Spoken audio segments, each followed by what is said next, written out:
అంతర్గత శ్వాస క్రియాయోగం మీద మనం మాట్లాడడానికి వస్తున్నారు శివాజీ గారు. ఆయన 25 సంవత్సరాలుగా మన పిఎస్ఎస్ఎంతో ముడిపడి ఉన్నారు. దగ్గర 1500 పిరమిడ్లు కట్టించారు. ఆయనది తిరుపతి, పుట్టింది కాళహస్తి. అక్కడ వాయులింగం కాళహస్తి దగ్గర రాహుకేతు పూజ ఇన్ఛార్జ్గా ఆయన వ్యవహరించారు. సో ఈరోజు ఆయన యొక్క ధ్యాన సందేశాన్ని, పిరమిడ్ శక్తిని విందాము. 15 minutes సార్. Thank you. గట్టిగా చప్పట్లు కొడదాం మిత్రులారా.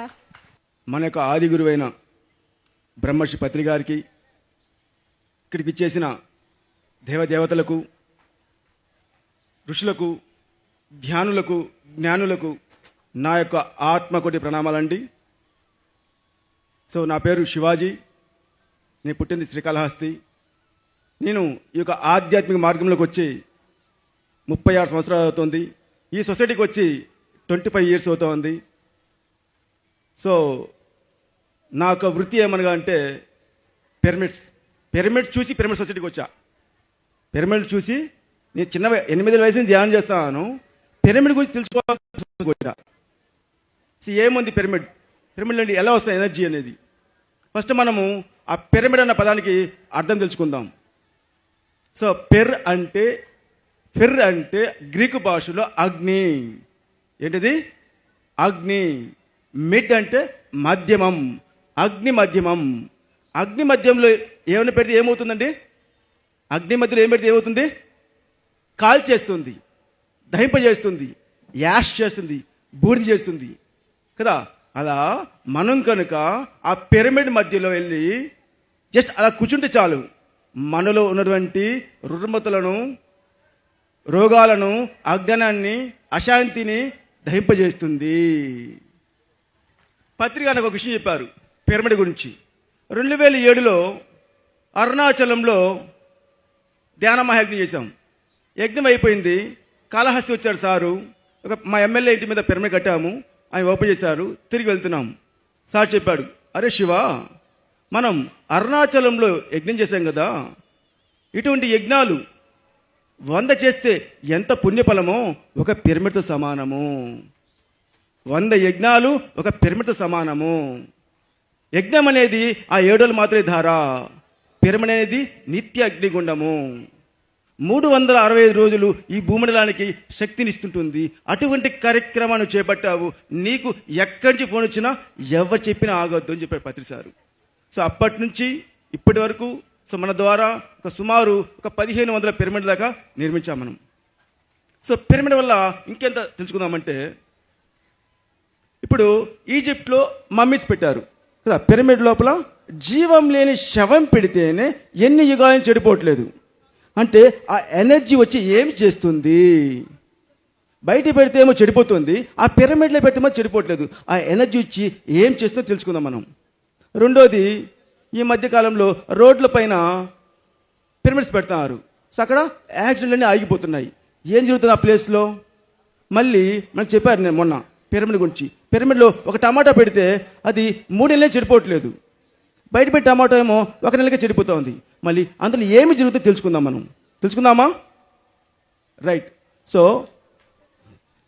ఆ పిరమిడ్లో పెట్టిన ఏ వస్తువు అయినా సరే దానిపైన ఏమంటే ఆ ఎనర్జీ వచ్చి మన శరీరంలోకి ఎంటర్ అయ్యి, మన శరీరంలో అణువులు ఉన్నాయి కదా, అణువులు. ఈ శరీరం ఏంటి?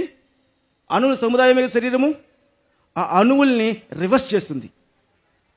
యాంటీ క్లాక్ వేస్ ఇలా తిరిగింది అనుకోండి, క్లాక్ వేస్ తిరిగితే అది కొంత ఏజ్, ఒక సెల్కి సమ్ 24 hours, సో 30 hours ఉంటుంది.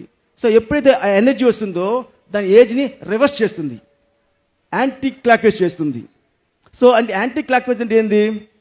ఆ సెల్ పుట్టినప్పుడు ఎంత శక్తివంతంగా ఉంది, ఎంత ఆరోగ్యంగా ఉంది, అది తీసుకెళ్తుంది. అంటే అదంతా బ్యాక్టీరియా ఫామ్ కాదు.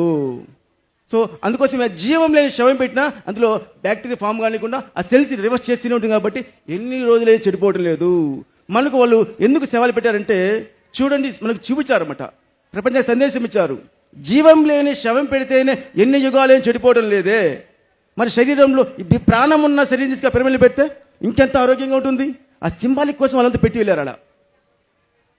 సో మనము ఈ భూమండలం మీద ఎన్నో ఆలోచన చేస్తాం మనం పుట్టినప్పటి నుంచి ఎన్నో ఆలోచన చేస్తూ ఉన్నాం మనం కదా.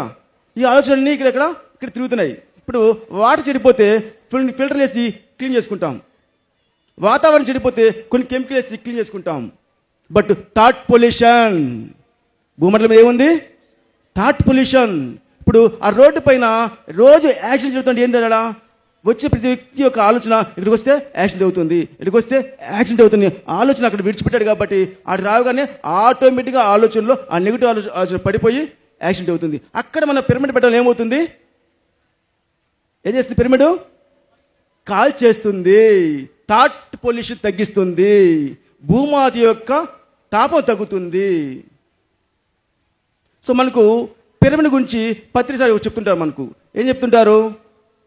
ఎవరైతే పిరమిడ్ కడతారో వాళ్ళకి ఆఖరి జన్మ అంటారు. ఏమంటారు? ఎవరైతే పిరమిడ్ కడతారో వాళ్ళకి ఆఖరి జన్మ. ఎలా అవుతుంది? ఒక పిరమిడ్ కట్టిస్తే ఎలా ఆఖరి జన్మ అవుతుంది అనేసి నేను ధ్యానం చేశాను. నాకు ధ్యానంలో ఏమొచ్చిందంటే, నువ్వు ఈ భూమండలం పుడతావు, నీ నుంచి ఎన్నో ఆలోచనలు వదులుతావు, నుంచి అనేక కోట్ల ఆలోచన విడిచిపెడుతుంటావు. అవి నువ్వు చనిపోయినా కూడా పోవై ఇక్కడ తిరుగుతుంటావి. అట్టగా ఎన్నో జన్మలు ఎత్తుంటావు నువ్వు, ఇక్కడ అనేక జన్మలు తీసుకుంటూ ఉంటావు. నువ్వు విడిచిపెట్టిన ఆలోచన ఇక్కడ తిరుగుతుంటాయి. ఆ విడిచిపెట్టిన ఆలోచన కోసం మళ్ళీ నువ్వు పుడుతుంటావు, ఆ ఆలోచన తగ్గించడం కోసం. ఎప్పుడైతే నీవు గనుక ఒక పిరమిడ్ కట్టి ఈ భూమండలానికి ఇస్తావో భూమాత యొక్క రుణం తీర్చుకుంటావు. తద్వారా మాత్రమే మనకు ఆఖరి జన్మ వస్తుంది అన్న జ్ఞానము నాకు ధ్యానంలో వచ్చింది. సో ఇక్కడి నుంచి మనం ప్రతి ఒక్క పిరమిడ్ మాస్టర్ ఇంట్లో పిరమిడ్ ఉండాలి. అట్లీస్ట్ 2x2 పిరమిడ్ అని ఉండాలి. సో మనం పెళ్ళికి గిఫ్ట్ ఇస్తాం కదా. ఇదివరకు ఏం ఇస్తాము? మనము బాక్స్లు ఇస్తాం కదా పెళ్ళిళ్ళకి వస్తే. ఇప్పుడు పిరమిడ్లు ఇవ్వండి,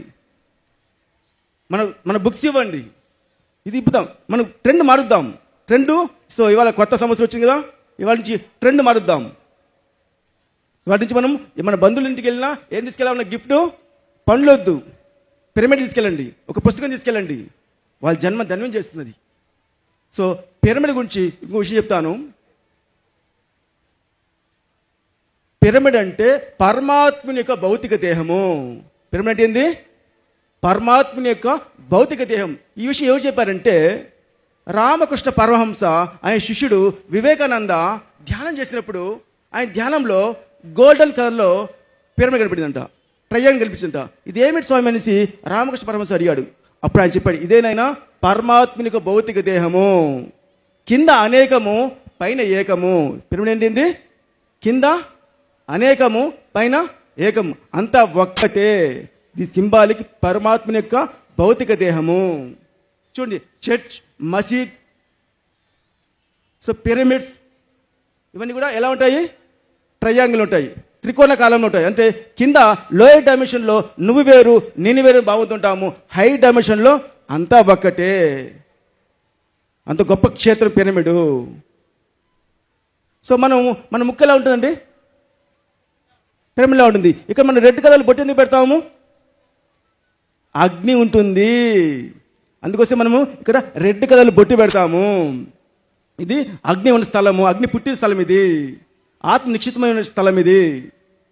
సో చూడండి, మనము కళ్ళు మూసుకొని ధ్యానం చేయగానే మనకు ఇక్కడ నొప్పి పుడుతుంది మనకు, అవునా? ధ్యానంలో కూర్చోగానే ఇక్కడ లాగుతుంది. సో ఏంటి? ఇక్కడ పిచ్యుటరీ గ్లాండ్, పీనియల్ గ్లాండ్, ఆ గ్రంథుల్ని యాక్టివ్ అవుతుంది. దట్ మాస్టర్ గ్రంథి ఇది, దాన్ని రుద్ర గ్రంథి అంటారు. మన శరీరంలో 3 గ్రంథులు ఉన్నాయి, ముఖ్యమైన గ్రంథులు: బ్రహ్మ గ్రంథి, విష్ణు గ్రంథి, రుద్ర గ్రంథి. ఈ రుద్ర గ్రంథి యాక్టివ్ అవుతుంది. అంత గొప్పది మన ధ్యానము, మనకు పిరమిడ్. అంతటి గొప్ప విషయాన్ని మనకు చాలా సరళంగా చేశారు పత్రిసారు, ఈజీగా చేశాడు. ఒక పాముడు సైతం, ఒక అన్ఎడ్యుకేటెడ్ పర్సన్స్ కూడా, చదువు లేని వాళ్ళు కూడా పిరమిడ్ గురించి అర్థమయ్యేలాగా సో అంత అద్భుతమైన జ్ఞానాన్ని సరళీకృతం చేశారు. Great the Patriji, claps to Patriji. Okay, so ఇది పిరమిడ్ గురించి బ్రీఫ్గా తెలుసుకున్నాం. ఇంకా మనము ఇప్పుడు ఇక్కడ వచ్చిన వాళ్ళు సుమారు అందరూ కొత్త వాళ్ళు కాదు, అందరూ సీనియర్ మాస్టర్లే. నాకు ధ్యానంలో ఇంకా ఆలోచనలు వస్తున్నాయి, అది చేపెక్కతండి. నాకు ధ్యానంలో ఆలోచనలు వస్తున్నాయి. ఆల్మోస్ట్ అందరికి వస్తున్నాయా? ఓకే, అసలుకి తల్లి గర్భం ఉన్నప్పుడు మనకు శ్వాస ఉందా? తల్లి గర్భం ఉన్నప్పుడు ఎలా ఉన్నాం మనం? తల్లి గర్భంలో ఉన్నప్పుడు ఎలా ఉన్నాం?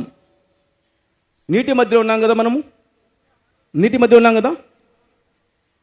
సో అప్పుడు ముక్కులో శ్వాస లేదు కదా, నీరుంది, లంగ్స్లో వాటర్ ఉంది. అప్పుడు ఎలా శ్వాసించాం మనము? అప్పుడు సంపూర్ణ జ్ఞానం ఉంది మనకు. అప్పుడు ఎలా శ్వాసించాం మనము? సహస్రాలతో శ్వాసించాము. ఎట్లా శ్వాసించాము? చూడండి, పుట్టిన గమనించండి. ఇక్కడ ఎలా ఉంటుంది? చాలా మృదువుగా ఉంటుంది, మెత్తగా ఉంటుంది. ఒక నాడి ఇట్లా ఆడుతుంది, టప్ టప్ టప్ ఆడుతుంది. సో ఆ బిడ్డ సహస్రాలు శ్వాసించాడు. ఎప్పుడైతే ఆ బిడ్డ తల్లి గర్భం నుంచి బయటకు వస్తానే బయటికి వెళ్ళి ఎప్పుడు పీల్చాడో అదే మాయా. తల్లి గర్భం ఎప్పుడు బయటకు పిలుస్తామో అదే మాయ మళ్ళీ వచ్చింది. మనం మాయ ప్రపంచంకి వచ్చాం, మాయ ప్రపంచంకి వచ్చాం. ఆ మాయ మళ్ళీకి ఎలా వచ్చింది? తల్లి గర్భం చెప్పి బయటికి రాగానే బయటికి వెళ్ళి ఎప్పుడు పీల్చామో అదే మాయా. బయట ప్రపంచంలో ఏముంది? Pollution, thought pollution. ఈ థాట్ పొల్యూషన్ ఈ వాతావరణం కలిసిపోవడం వల్ల ఆ థాట్ పొల్యూషన్ పీల్చడం తోటి క్రమక్రమంగా ఏమవుతుంది? ఇది ఈ రంధ్రము 6 సంవత్సరాల వరకు ఓపెన్ ఉంటుంది, క్రమక్రమంగా ఇది క్లోజ్ అయిపోతుంది. పూర్తిగా ఈ శ్వాసతోనే మనము లీనమైపోతాము. మన మనసు గందరగోళం అవుతుంది, మాయ ప్రపంచంలో అయిపోతాము. శరీరమే నేను భావంతో ఉంటాం మనము. చూడండి, ఆ శ్వాస మీద మన ధ్యాస పెట్టగానే శ్వాస తగ్గుతుందా? గమనించారా? శ్వాస మీద కేవలం మనము దృష్టి పెట్టాము, ఏమవుతుంది? మన ప్రణయం లేకుండానే శ్వాస పరిణామం తగ్గుతుంది. అవునా? తగ్గి ఏమవుతుంది? శ్వాస ఇక స్థితమవుతుంది. అంటే మనము తల్లి గర్భంలో ఉన్నప్పుడు ఎలా శ్వాసించాము ఆ స్థితికి చేరుకుంటాం మనము. ఇది చెప్పాడు శ్రీకృష్ణ పరమాత్మ భగవద్గీతలో. స్పర్శాన్ కుర్త బహిర్భాగ్య, అంటే స్పర్శించే వాటిని బయట విడిచిపెట్టు. నాస అభ్యంతరచారిణి, నాస అంతరం అంటే ముక్కు వెనక అభ్యాసం చెయ్యి. ఏం చెప్పాడు? ప్రాణ అపాన సమాయుక్త. మన శరీరం ఎన్ని ఉన్నాయండి? ప్రాణాలు, పంచ ప్రాణాలు ఉన్నాయి. వాటి పేర్లు ఏంటి? ప్రాణ, అపాన, ఉదాన, సమాన, వ్యాన అంటే పంచ ప్రాణాలు ఉన్నాయి. ఈ పంచ ప్రాణాలు ముఖ్యంగా 3 ప్రాణాలని అపాన వాయువుని ప్రాణంలో కలుపు, ప్రాణవాయువుని అపాన కలిపి సమాన వాయువు చేసినప్పుడు నీకు ఆలోచనలు రావు. ఇదే మన పత్రిక చెప్పినటువంటి ఆనాపాన సతి ధ్యానము. ఆన అపాన సతి. శ్వాస గమనించగా శ్వాస స్థితమైనప్పుడు లోపల మొదలవుతుంది అంతర్ముఖ శ్వాస. తల్లి గర్భంలో ఉన్నప్పుడు ఎలా శ్వాసించాము అలా శ్వాసిస్తాము. మనం ఏం చేస్తాము? మనము ధ్యానంలో డీప్కి వెళ్తున్నాము, లోపలికి వెళ్తున్నాము, మళ్ళీ ఏం చేస్తాము? మన మైండ్ ఏమైపోయింది? తక్కువ మళ్ళీ బయటకు వస్తున్నాం, మళ్ళీ శ్వాస గమనిస్తున్నాం. ఇలా కాకూడదు. మనం ఒకసారి అంతర్ముఖం అయిన తర్వాత అంతర్ముఖంగా దృష్టి పెట్టాలి. సో అది మర్చిపోయి మనం మైండ్లో ఫిక్స్ అయిపోయింది. శ్వాస అనేది ఎంతవరకు అంటే ఒక వారధి లాంటిది. ఒక నది దాటేందుకు తెప్ప అవసరం. ఆ తెప్ప దాటిన తర్వాత తెప్పతో నది దాటిన తర్వాత తెప్పతో పని ఉందా? పనిలే కదా. సో అలానే మనకు మనం అంతర్ముఖం అయినాక మనం ఆ శ్వాస పని లేకుండా అంతర్ముఖంలో మనం ధ్యాస పెట్టాలి. ఆ తల్లి గర్భంలో ఉన్నప్పుడు ఎలా శ్వాసించామో అలా ధ్యాస పెట్టాలి. ఇప్పుడు రామకృష్ణ పరమహంస అంటే ఏంది? రామకృష్ణ పరమహంస. What is Paramahamsa? పరంతో హంసించే వాళ్ళు పరమహంసలు. పరంతో హంసించే వాళ్ళు పరమహంసలు. మనందరూ కూడా పరమహంసలమే. మనందరం కూడా పరమహంసలమే. యోగానంద పరమహంస ఎవరైతే తన ప్రాణముతో తన శ్వాసతో తదేక సంపూర్ణంగా శరణమై ఉంటాడో వాడికి జీవితము సంపూర్ణమైన ఆరోగ్యము, ఆనందము. ఇప్పుడు మనకి ఇందాక చెప్పారు కదా రవిశాస్త్రి గారు, ఎవరైతే 3 గంటల సేపు ధ్యానం చేస్తారో, అంటే 3 గంటల్లో ఎంతసేపు మన ఆలోచన లేకుండా ఉంటున్నాం మనము, అది ధ్యానం. మనము కూర్చోవడం ఇంపార్టెంట్ కాదు, ఎంతసేపు ఆలోచన లేకుండా ఉంటున్నామో అది ఇంపార్టెంట్. ఆలోచన లేని స్థితియే ధ్యానము. సో ఆ ఆలోచన లేకుండా శూన్యమైతే మనకు ఈ గ్రహ స్వభావం ఎందుకు పనిచేయదు? మనం ధ్యానం చేస్తే గ్రహ స్వభావం ఎలా ఎందుకు పనిచేయదండి? మనము మనసుతో ఉంటే ఈ గ్రహాలు మన మీద పనిచేస్తాయి, మైండ్తో ఉంటే గ్రహాలు పనిచేస్తాయి. ఈ గ్రహాలకు అతీతమైనది ఏంది? శూన్యము. ఎప్పుడైతే మనము శూన్యంలో ఉంటామో గ్రహాలన్నీ అనుగ్రహాలు మారుతాయి మనకు. ఓకే అండి, ఇంతటి అద్భుతమైన విషయం జ్ఞానాన్ని ఇచ్చినటువంటి పరమ గురువులకు, వశిష్ఠ గౌతమి పిరమిడ్ వాళ్ళకి, ఇక మీ అందరూ విన్నా మీ అందరికీ నా యొక్క ఆత్మకుడి ప్రణామాలు. థ్యాంక్ యూ అండి. ఆనందం బ్రహ్మానందం.